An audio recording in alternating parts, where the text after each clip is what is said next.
Hi, my name is Donna Lucas, and I'm here to welcome you on behalf of the PPIC Board of Directors. PPIC is pleased to present this program today featuring Assembly Speaker Anthony Rendon. Mr. Speaker, he's in the House. Thank you for being part of this program today, especially at a really busy time in the legislature.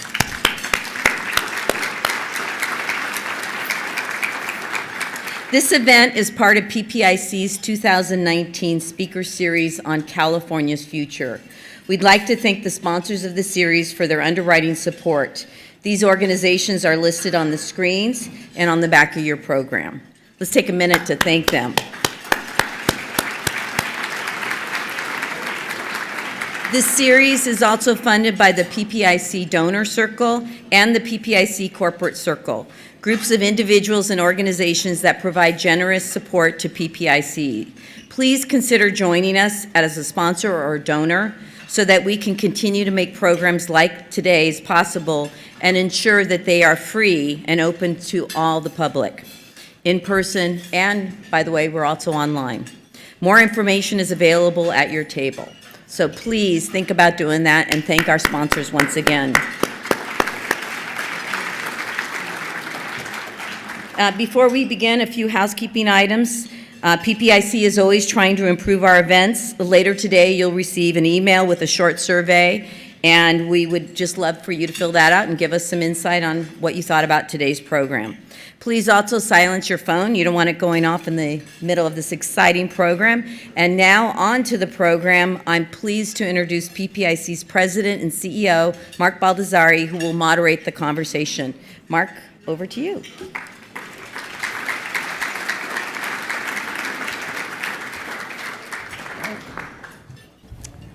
Thank you very much, Donna, for that nice introduction for the program today. And I just want to take a moment to also thank Donna for 12 years of board service at PPIC. So Donna will be leaving our board in September, but she will not be leaving PPIC, I can assure you. We'll find other things to work on together. Speaker Rendon, thank you very much for joining us here today. And it's always a pleasure to talk with you. Thank you. I'm sure that all of you know about the Speaker's history. In 2012, he was elected to the Assembly. And in 2016, he became the Speaker of the Assembly. So that's pretty quick. And he has been part of two of our programs in the past. In January 2017, we had an opportunity to talk to each other. And then in January 2018, both times with legislative leader events that we started the year with. And in January 2019, you weren't available on that day. So thank you for accepting this invitation. I think actually we have a great time to have this conversation now because some months have passed with the new governor and lots going on this month and so forth. Last time we got together, I met your mom and dad, so I just want to know for sure, is there any other Rendons in the audience today that I need to meet? Not that I know of. Not that you know of, okay. There aren't a lot of us. All right. I said nice things about you and so forth. Appreciate that. They don't.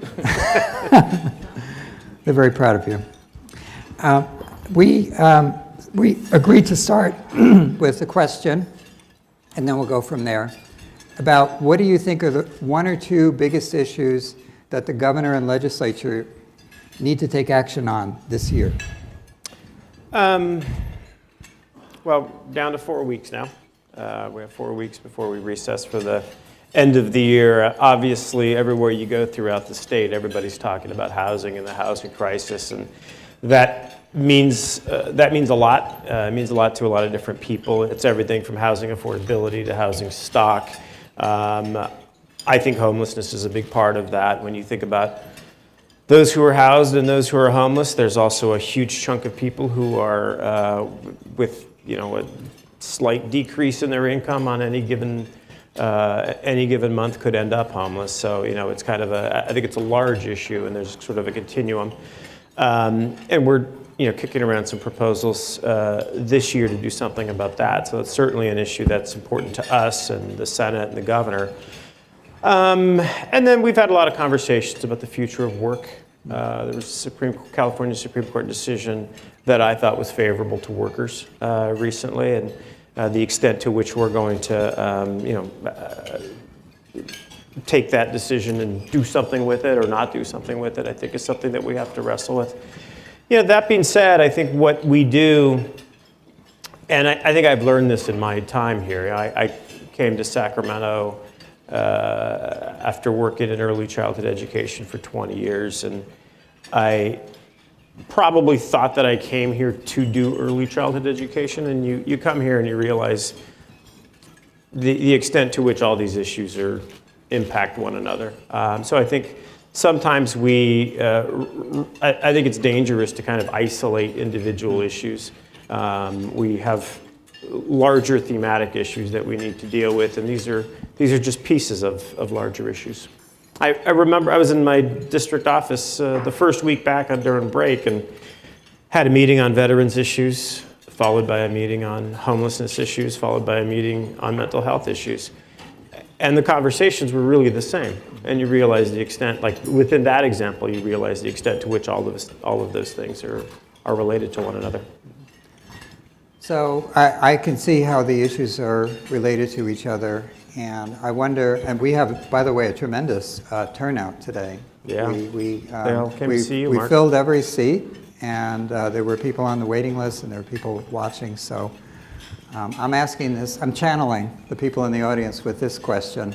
And I'm sure that there are a lot of people who'd like to know from you, the speaker, if there's anything in particular that you feel like it's on your to-do list for the next month, as opposed to the things that you're saying, well, it's going to take a while to develop, and we want to come back in next year and look at it, maybe in a more extended manner. So anything on your to-do list for this month compared to what gets carried over to next year? Sure, and I think your question acknowledges that this is the first of a 2-year session, and we have a sizable freshman class, and in order to make sure that no one is too frustrated on September 13th at midnight, I keep telling them this is the first of a 2-year class. And what I learned my freshman year in Sacramento is nothing's ever really dead.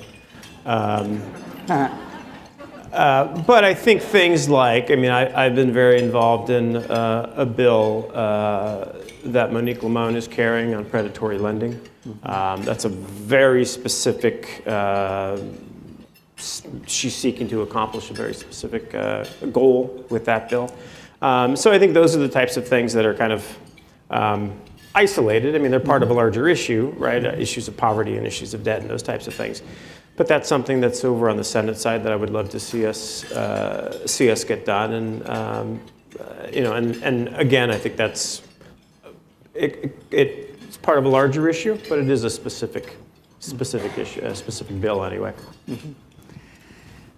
So a question I couldn't have asked you if you came here last January, but I can ask you today, and that is if you look back at the last few months and the work that the legislature has done with Governor Newsom, what do you consider some of the top accomplishments? Thus far, the budget was great. The budget was phenomenal. What we did in that budget, and again, this is my own personal bias, what we did in that budget with respect to early childhood education was phenomenal. I came to this city, I came to this job, or the job of the legislature, because of upwards of $1 billion in early childhood education cuts. For us to put back that money and an extra 100 million plus personally means a lot. I think it means a lot to Californians. When we talk earlier, I was talking about how all these issues are related. What really drew me to early childhood education, Stefan Walker understands this. We had an early conversation about criminal justice and talked about if I'm able to do my job as an early childhood educator, it makes things a little easier on the other end with respect to criminal justice issues. when I was running child care programs, gang reduction programs, senior programs, food banks programs, all of those services were necessary, but I always saw early childhood education as one of the programs that wasn't a Band-Aid, and it was one of those programs that wasn't trying to fix something that was already broken. It was a way of addressing issues early on. It was a way of breaking the cycle of poverty in families and communities. So I think those investments in early childhood education, which we did through the budget, I think are ultimately, I think, the biggest accomplishment we had. A lot has been said about Jerry Brown in terms of his, fiscal restraint. A lot was said by me about Jerry Brown with respect to his fiscal restraint. He either politically or maybe he just came to it, but he helped us to start that sort of path to reinvesting in early childhood education. May have done it kicking and screaming, may have done it because he wanted something else, but he helped us down that path. I think the beautiful thing now, from my perspective, is now we have a governor who actually believes that it does good, who has a governor who believes that it has a positive impact on families and communities and children. So I'm looking to see further investments in that area for sure. So you mentioned the budget and early childhood education, and I'd like to know from your perspective about how solid you feel the funding is for early childhood programs more broadly going forward. This was an extraordinary budget year. There was a lot of money, a lot of surplus funds and so forth. Is there a solid basis for the programs that are being expanded or created? No, there's not. Earlier I talked about, earlier I said I learned when I was in Sacramento that bills don't die. No failure is permanent and no success is permanent in Sacramento either. The stock market fell, 800 points yesterday? You start to think about the impact that, those, a continued path that way could have on the budget. No, I think what's changed, and I apologize for focusing specifically on early childhood education, but I think it's a larger lesson about activism. I think what's changed is, if we could go back to 2008, 2009, 2010, when I was running early childhood education programs, we as ECE professionals, I think we had a sort of a holier than thou attitude, like we're educators and politics is something it's dirty people, right? It's like, it's distasteful. And we're above that. And look what happened to us, right? We lost $1.2 billion in early childhood education, and we started coming here. And Holly Mitchell deserves all the credit. She was the first early childhood education professional I knew who ran for office, and her being here changed things. I ran next, Sidney Comlager ran, Kevin McCarty ran. So is the source of funding safe? No, it never is. But the fact that we have people in the bill, and there was a woman at an ECE meeting in 2010, in June of 2010, who said, she was with the Black Parenting Institute, she said, she was talking about the cuts to early childhood education, and she kept saying, they're going to keep doing this to us until we're in the building. Well, we're in the building now. So the funding isn't safe because the funds aren't safe. Right. But the fact that we're in the building, I think, changes the conversation. So I watch with interest anything that, any bill that has your name on it, because I recall the conversation that you and I had early on when you became speaker, in which you said, your political philosophy and your PhD in political science, so you know political philosophy better than me, was around the idea of delegating to committee chairs, letting other people put their names on bills and so forth. So I watched with interest when the Clean Water Bill was something that you got involved in directly.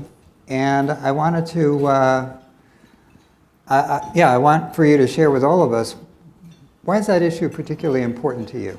Yeah, thanks for asking. It's a number of reasons. First of all, my district suffers from famously poor water quality.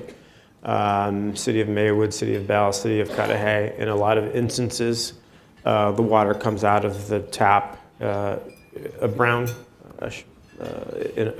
color. Because of the way those communities were developed, a lot of the water is provided through mutual water companies, which is sort of as far, I'm sure there are people here who work with mutual water companies. I think they're an antiquated governmental system, which prior to 2014 didn't have a lot of the transparency that I wanted. I think we've made improvements on that, toward that end. So it's important to me from a local perspective and a district perspective. But what's remarkable about California, and we love to celebrate our economy and our advancements, and I'm as guilty of this. I told this story before. I had this moment, very sobering moment on the campaign when you're from the party in charge and the leader of the legislative body of the party in charge. You go on the campaign trail, and your message is, let's keep things the way. Let's keep this party in power. And you spend all your time talking about your accomplishments, and you spend all your time talking about all the work you've done. And I was very guilty of going up, standing in front of crowds and saying oh, things are great in California. And then there was this moment in October where I stood in front of a crowd in a community where people, you could tell, were suffering. And it was really hard for me to believe my own stuff, right? And those are those moments when you're you gotta check yourself, right? And in this state, despite our accomplishments on the water bond, we still don't have clean water in places like Cudahy, and places like Fresno, and places like Coachella, up and down this state.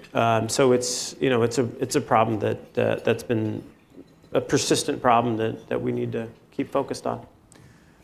So right after the November election, there was a terrible fire in Paradise. Yeah. And second year in a row we've had terrible fires. We've had more than those terrible fires. We have had a number of wildfires. And that's something that the new governor and the legislature had to deal with, both in terms of recovery, response, preparedness, but also the PG&E bankruptcy. Yeah. And have those issues been resolved this year in terms of what the state can and needs to do, or is there more work to be done? There's a lot more work to be done. And what would that be?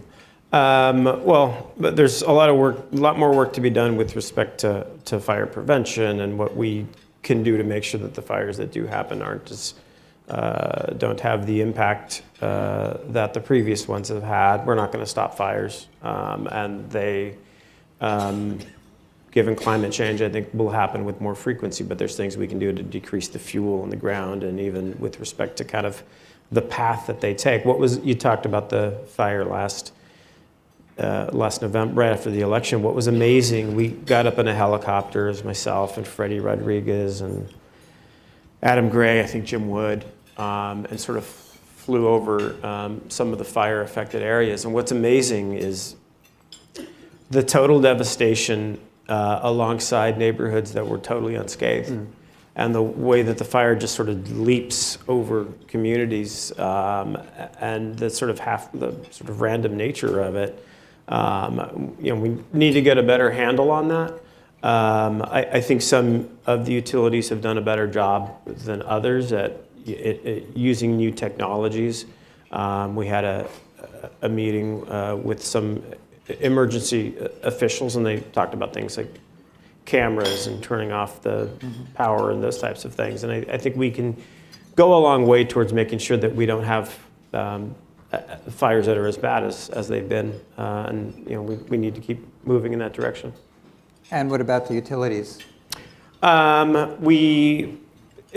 a tough one. I mean, we need to make sure the utilities don't go bankrupt. And I think we took efforts earlier this year to make sure that we do that. But at the same time, we need to make sure that they're held liable And I think we made great efforts to make sure that we don't, get them off the hook. And it's something that we're dedicated to doing. I mean, the first thing we need to do, always need to do, is to make sure that the victims are left whole, or made whole. And I think through our efforts, we've gone a long way toward doing that.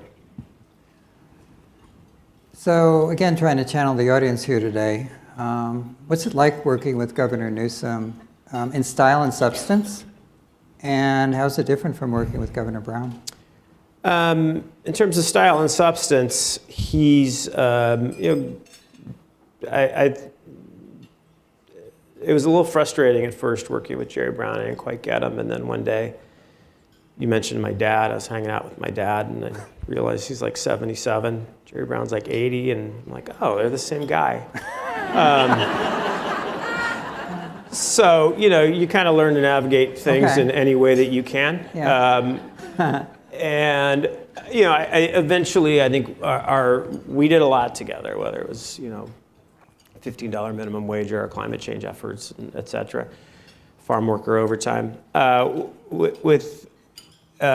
I think with Jerry, there was a very clear sense of the things he was interested in. Mm-hmm. It was a very narrow focus. He was interested in 2 or 3 things. He was interested in criminal justice reform, which was cool. I was there. He was interested in climate change, which was cool. I was there. But that was about it. And those are the things. And, he's visited 2 or 3 times. Those are still the things he cares about. Whereas I think, Governor Newsom cares about a wider range of things. I think Governor Newsom is also, there's more sort of open-ended, he'll come in and say, hey, housing, what do you think, right? Whereas Jerry was like, this is what we're doing. So yeah, I mean, I think there's more conversation, and there's more conversation about a wider range of. It sounds a bit more like a peer relation, or Yeah, at least yeah, a very much relation so. of equals between legislative leaders very and much so. the And governor. I think that complements the pro tem and I. I think that's kind of where we are as well. Mm-hmm. So you mentioned housing, tough issue, homelessness, tough issue. Yeah. And some major investments made, a new program started through the budget that was just recently passed. What do you think the state's role is, and where does the rent cap fit in? The rent cap is difficult. I mean, obviously, we know what happened at the polls last year. I mean, there's still efforts moving forward, and I think there's things we can do in that direction. The first part of your question was about homelessness, just in general? Homelessness and the housing crisis. What's the state's role? What can be done? We can take those issues separately or together, however you prefer. I'm not going to say it's a local issue, because it's not. It's everyone's responsibility. I think a lot of and this is somebody who comes from a community service, community-based organization background, I think the application of services are best handled at the local level. And to the extent that a lot of homeless folks have needs that go beyond pure just housing, and that's a significant portion of the population, I think those solutions are best applied at a local level. We went a long way, I think, a couple of years ago toward providing funds and services to provide that the locals can provide. That being said, we're providing those things, and I think it's appropriate for us to definitely make sure that there's an accountability system worked into that, and there is. I think it has to be both a carrot approach and a carrot and a stick approach to housing and homelessness with respect to how we deal with the local governments. I will say, I represent 9 cities, including about 50,000 residents in North Long Beach. And if you ask the very talented mayor of Long Beach, Robert Garcia, he'll tell you that his, so probably his most harrowing moment, as his single payer moment, was when he was sort of redoing the general plan for the city of Long Beach, right, and the extent to which people reacted to that. Sure. sort of, this is a politically progressive Yes. city too, right? And when he started talking about increasing density in certain communities, I was like, Yep. And, you know, I think, and I said this the other day to a reporter, you know, this is not specific, this is not about him. Now, we're pausing now. I'm going to go to another topic. There are a lot of local elected officials who I've spoken to who want us to kind of provide mechanisms for them to be able to do that, right? We hear, and I'm sure somebody's here from the League of Cities, and yeah, we get the autonomy questions, and yeah, you guys do your thing, we do ours, I get it. But at the same time, I think a lot of local elected officials really want Some state guidance. yeah, some state guidance for sure. So another issue which you will be dealing with the next few weeks, and I don't know, maybe into next year, or maybe it'll be resolved, is charter schools. Yeah. We do, when we do public opinion polling on the issue of charter schools, we get a very mixed reading from the public. You know, concerns about taking money away from the traditional public schools, but the desire to have parents who don't have choices to have more choices for where that they can send their children to have the best education possible. So how do you see this issue, and what do you think is the right balance? Yeah. Well, Where I do mean, charter schools fit in? they're here. They're part of the equation. We know that. We recognize that. We understand that. That being said, I think when we and you know, some of the legislation that we're looking at this year, I mean, should a charter school in my district in Southern California, should they be granted their charter from somewhere in the northeastern part of the state? I don't think so. I think there has to be, you know, sort of a certain modicum of local input and local oversight and all of that. I do see charters as part of the equation of public education in the state, but at the same time, it's a lot like I was talking earlier about the mutual water companies. You know, you need basic oversight over these entities, and I think in the bills that we're pursuing, Mr. O'Donnell's bill, for example, I think those are the questions we're trying to address, and I think that's where we're trying to get. So recently we've been hearing a lot about federal immigration policy and its impacts on residents all over the country, including California. Wondering what you think, what should be the state's role?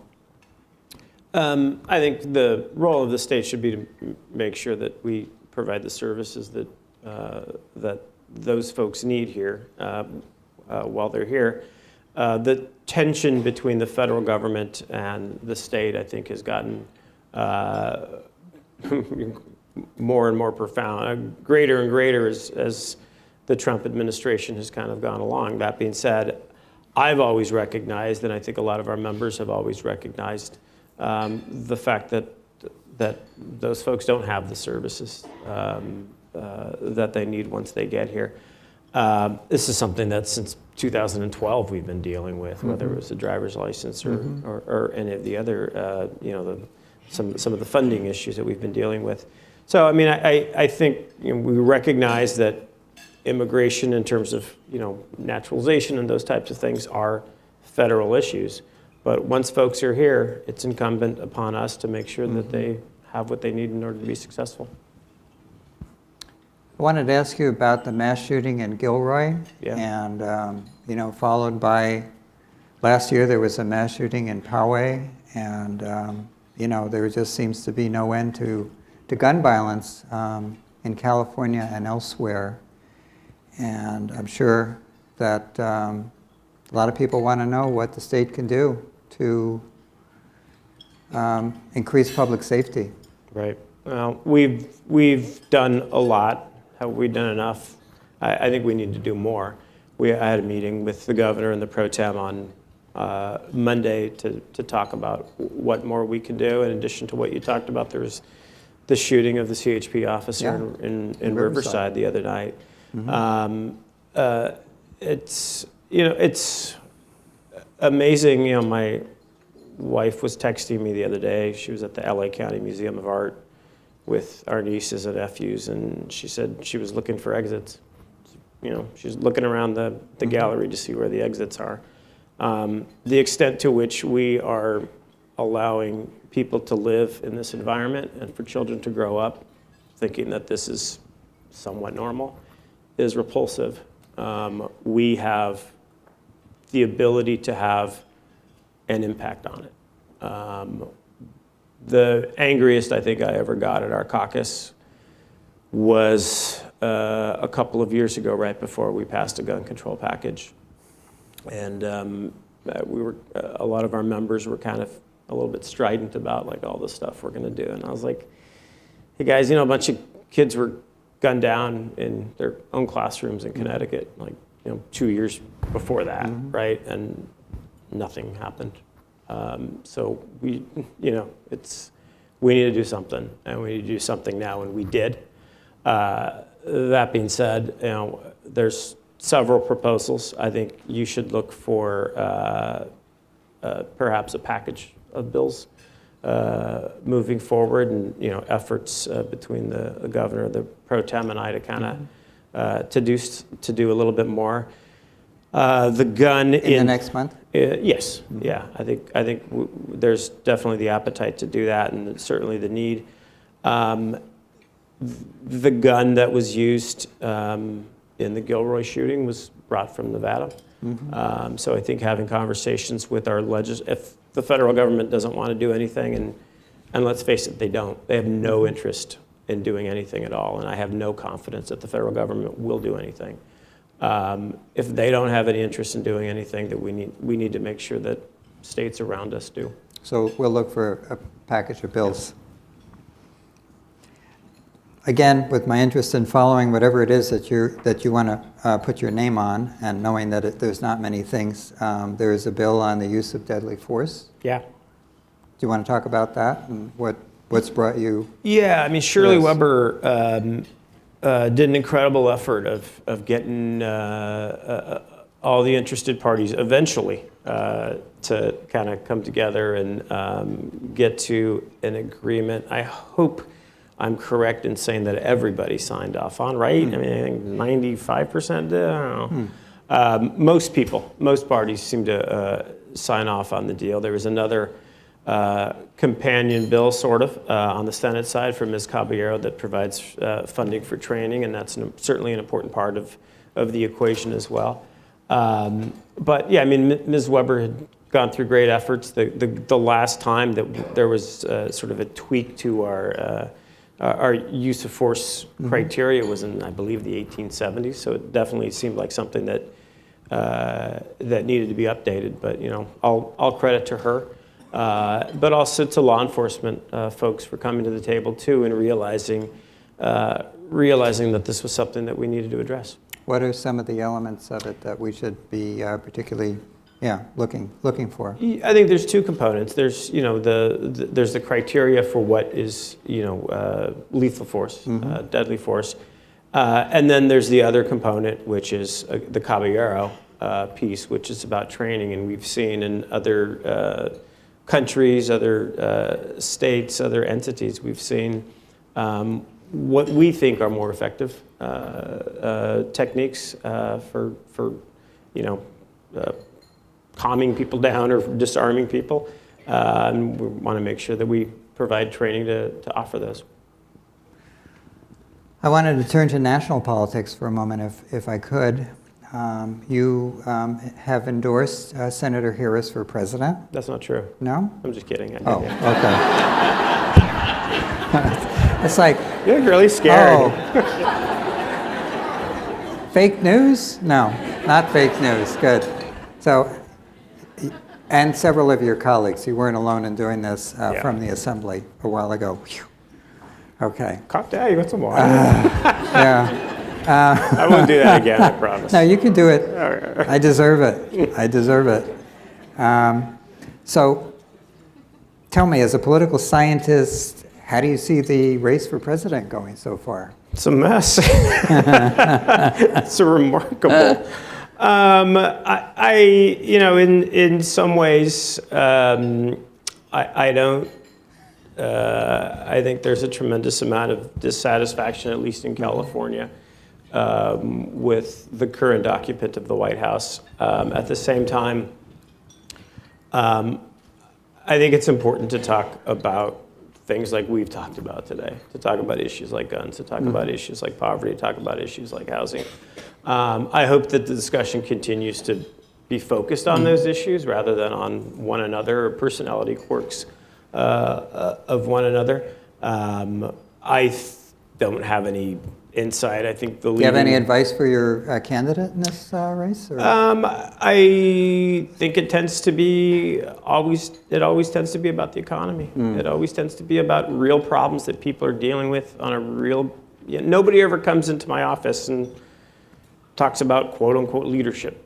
Yeah. Like, people come into my office and talk about housing. They talk about education. They talk about gangs in their communities. Those are the issues that people Putting really food care on the about. table, I think it was, Yeah. I heard in the first debate, right? Yeah, Putting yeah, food on the table. exactly. The very tangible issues that people are dealing with. So are the things a number of the candidates have signed on for some form of Medicare for all, including Senator Harris. And I'm wondering about, have your own views on this issue evolved, or where are you on single payer and, health care for all, the general topic? Well, I'm glad they're talking about it, because I always felt as though it was something that we couldn't do without federal input. Single payer Medicare for all has to be a program that's led by the feds.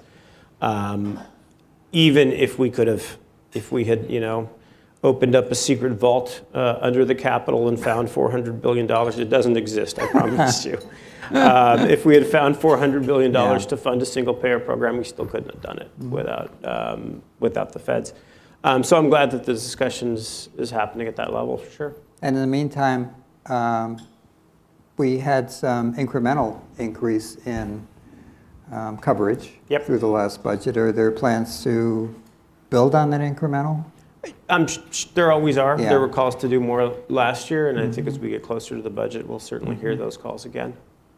So earlier I was talking about the extent to which all issues are linked, and think about the issues relating to poverty. And one anecdote after another I could give you about people who've sort of gone into poverty, extreme levels of poverty because of health crises. So it's part of the whole issue of economic justice and equity and dealing with poverty. And a lot of the issue revolves around cost. Absolutely. So thinking about the March ballot, there'll be a presidential primary. There'll probably be a very large turnout. There's only one entity in the state that can put measures on the ballot in March, and that's you, the legislature. Any thoughts about what we might expect? Because that decision will have to be made in the next month or so, correct? Yeah, there have been some conversations about doing something around education for sure. A bond? Yes. Yeah, there have been some conversations about that, or I would say early preliminary conversations. Higher ed, K to 12, all of the above? All of the above. Yes, would be my answer. Okay. And certainly some conversations about doing something on water. On water? Yeah. Also a bond? Also a bond, and that would be, again, everything from clean and safe drinking water to facilities and all those types of things. So those are examples of what we might expect to take place the next month. Because if it doesn't take place the next month, then it goes to November. Yeah, exactly. Those are the only. Keep in mind, we were out of town for 4 weeks. But that's right. Over the past 4 days, those are the two conversations that I've heard. Water and education. Water and education, yeah. So looking beyond the March primary to April, we have the census. Right. And we've been ringing the alarm bell on the census for a while. Right. So we know that the question, which we thought would probably lower participation in the census, is not going to be on the census, but there's still a lot of work to do about the census. So I know that the state government has put quite a bit of money into it, but How do you see the next 6 months or so playing out in terms of what does the state need to do, and what concerns you about what might not get done in time? Yeah, well, with respect to the question, I mean, to a certain extent, the damage is done, right? To a certain extent. The question that was going to be on Yeah. the census on citizenship. Yeah, I think there's a lot of people who are, the alarm has gone off in their head or in their communities or whatever about, is it safe for me to answer these questions, to answer my door, to be engaged in this process. I think a lot of folks in those communities are, as it is, scared of government, particularly in this current environment. So I'm glad the question isn't going to be on the census, but I think the president's goal of tipping the scales against California, I think has already, to an extent, will be effective to an extent. That being said, we've taken great efforts, and I've been really proud of California, really proud of our state, really proud of our body in the Senate and the last two governors who've worked on this, but especially proud of Mark Berman in our House, our chair of our elections committee, who has really taken this on as his issue. Mark has convened not only the Latino Legislative Caucus, the API Legislative Caucus, but he's convened meetings throughout the state. He went down to Long Beach in my district, and he's really been aggressive about making sure that we take the census seriously. I believe we did something like $90 million in the last budget for census outreach activities. And for us, we understand that nobody, to knock on someone's door and say, we're the government, answer a bunch of questions is not really, the best way of dealing with this. So we've been working with community-based organizations like the ones that I used to work for that have relationships with people in their own community, that have existing relationships with people and have already helped them to deal with problems, so that when the knock comes at the door, it's a trusted entity rather than one that's not trusted. And as a speaker, what do you see as politically and fiscally at stake with the census? Everything. I mean, politically, there's already a pretty decent bet that we could lose a congressional seat. And you start to think about the impact that would have. Transportation funding, health funding, education funding, for everything you could possibly think of is at stake for sure. So looking beyond the March primary to the November election, a lot is already being written and said about the possibility of a split roll initiative on the ballot, which has already qualified. What's your position on the split roll? I've endorsed it. You've endorsed it? You want to talk about why you've endorsed it or what you're thinking around it? I think we've done a good job of funding education over the course of the past couple of years, and we've gone a little bit further than we ever have as a state. That being said, I think we need to go further. We know where we are relative to other states, and actually we really don't. It depends on how you do the numbers, or somewhere between here and here. But we know that it's not enough, and I think this is an effort to make sure that we get there. Will it be enough if this funding, I mean, I don't or know. to what? I've seen a lot of different estimates in terms of what it'll mean. So your point earlier about we've got some good programs, but you're concerned about the funding going forward. Yeah. This is part of your thinking around this would be the split roll. So the legislature has the ability to discuss this, convene groups, bring them together, see if a new measure can be put on the ballot or there can be some agreement.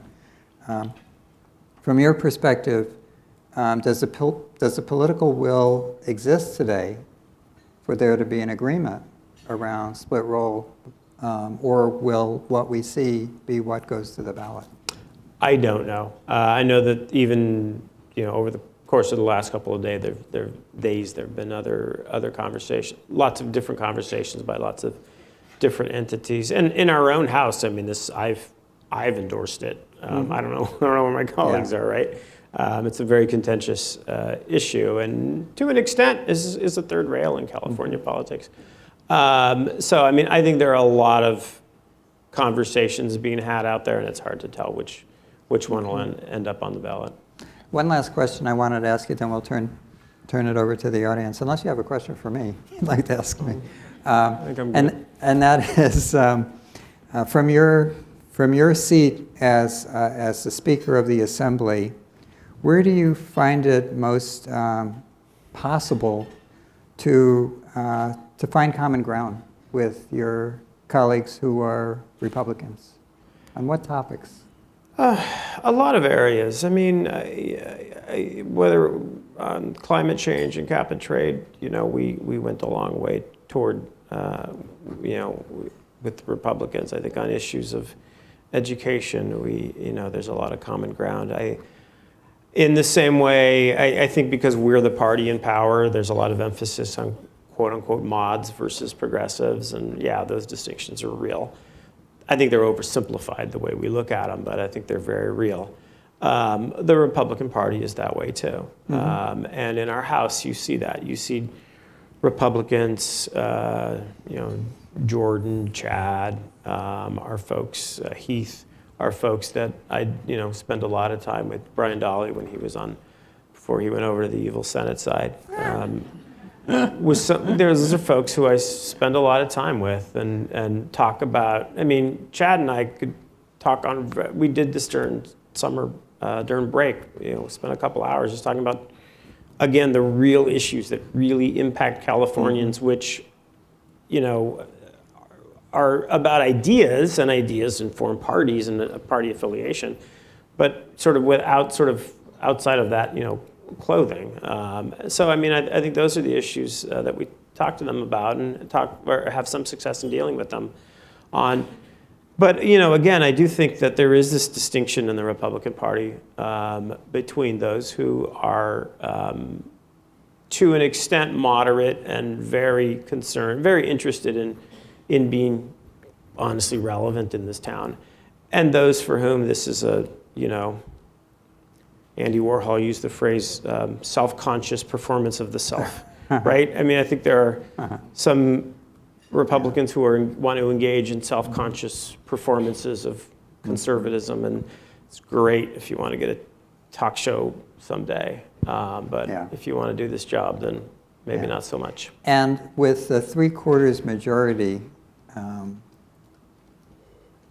what does it mean to have Republican support? I mean, you can get... It's nice. It's nice, but but why is it nice? It looks good on a, I like to say bipartisan. Yeah, we were talking the other day about something that was a bipartisan vote. We got one Republican on it. Uh-huh. I mean, we're dealing with Californians, right? I mean, you want to be able to, I go to Chad's district, and I want to be able to tell people in Palm Springs that I'm working for you, and so's that guy. The fire that happened in Paradise was in Gallagher's district, and those are very real people with very real concerns. And we want to be able to say that we're working for those people as much as we're working for anybody else. To the extent that politics is about math, do we need them? Perhaps not on 90% of votes. But in the same way, there's a good vibe that you get from having your entire caucus go up on something. It's great to have Republicans go up on it as well. Well, I remember Chad. I don't remember the bill, but I remember Chad going up on something and saying, he said, I'm on Team California. That's cool. Well, I want to thank you, and we'll take some questions from the audience. But sure. I'm, in many ways, I'm glad that we didn't have the conversation in January. We could come back in August and have it, because there was so much to talk about. Some questions from the audience for our speaker. Here we go. Maybe they'll ask me if I endorse Kamala Harris again.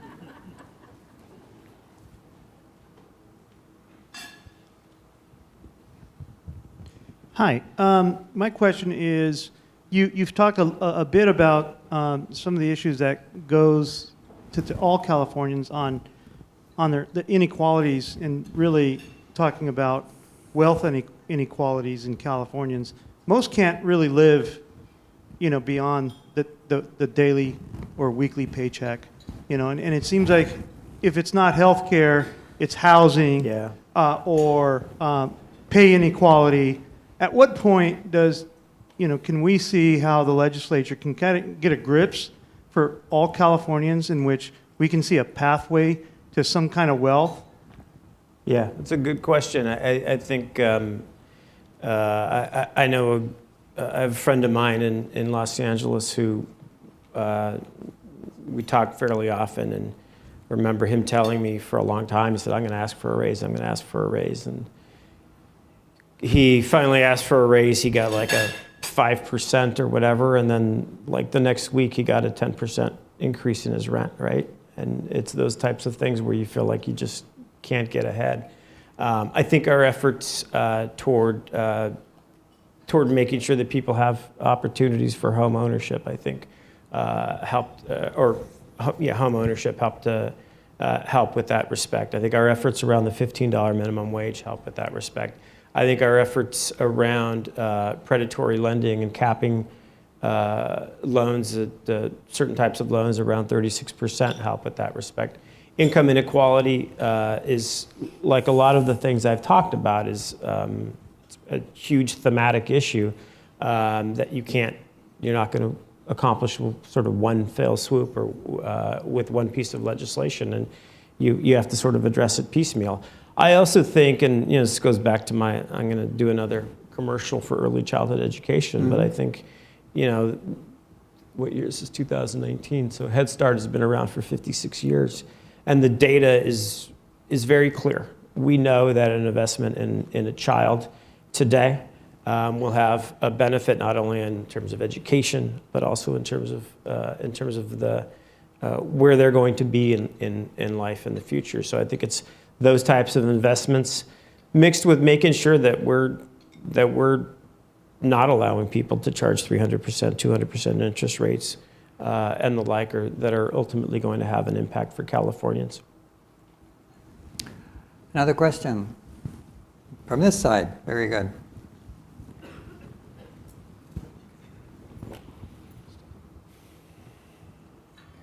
Good afternoon. My name is Christoph LaBelle. I work on environmental policy at the Silicon Valley Leadership Group.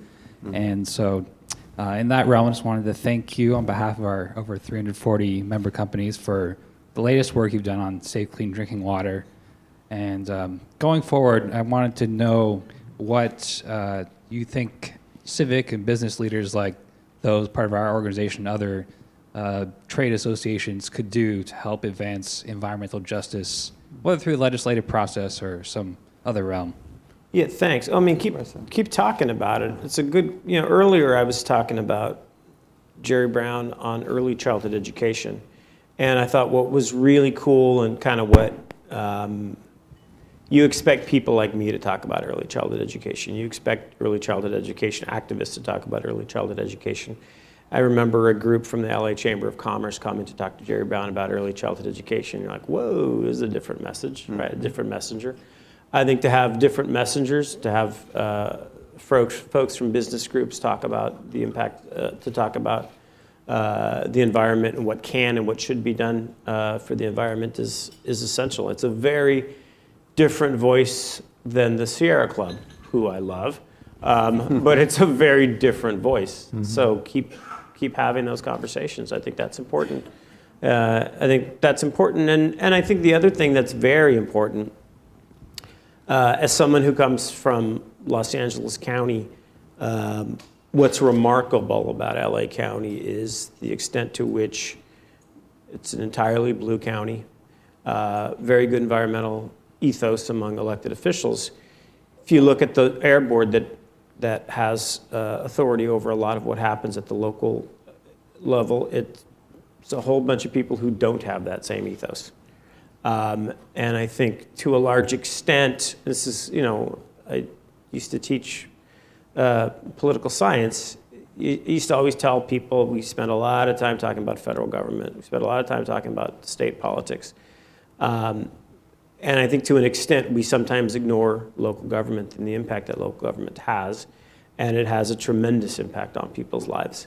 So I think to have those conversations in Sacramento is great. To have those conversations in DC is great, but to have conversations about the environment to local elected officials, whether it's at the school board level or the water board level or the city council level, is equally, if not more important, and it'll probably give you a bigger bang for your buck as well. Fantastic. One more question. Somebody in the middle of the room? No one in the middle of the room has a question. He does. Yes, here we go. The last question. It's going to be a great question. It's going to be an amazing Yes. question. No pressure, man. Thanks for the last question. I'm just wondering what you think might be some of the key steps the state could take to adapt to a changing climate. Yeah, we definitely need, I got this. In 30 seconds or less. Well, we're done. We need to look at sea level rise for sure. And we did a little bit in the budget this last year to do that.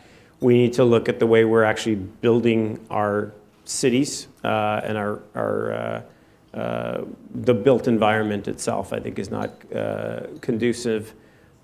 It's not conducive for a good environment to begin with, but particularly within the context of climate change. So I think we need to do those things. But I think just in terms of overall awareness, I was out of the country last week when this BBC, the UN report came out about, eating less meat can be helpful to, and like the BBC was making a big deal about this. I'm like, who the hell doesn't know this, right? It's amazing to me how many of the sort of most incredibly obvious solutions, obvious to perhaps some of us who've been involved in environmentalism for a long time, how we need to do a better job of letting other folks know about them as well. Speaker Rendon, thank you so much for your leadership. Thank you for your time today and for being part of our program. Of course. Donna, thank you very much for introducing us. For the sponsors of the program, we can't offer a free lunch like this without you, so thank you so much. And for all of you for joining us today. And on September the 17th, stay tuned because we'll be announcing it soon. We're going to have a program on the 2020 election. We won't be announcing that Speaker Rendon will be running for president or anything like that, I'm pretty sure. You're damn sure. But there'll be a lot of interesting things that will come out of that conversation. And Tamara Keith from the NewsHour will be joining us for that. So stay tuned for that event on September 17th. Thanks for joining us. Have a wonderful day. And Speaker Rendon, best of luck with the next several weeks and with your leadership in the future. Thanks. Take care. Appreciate it.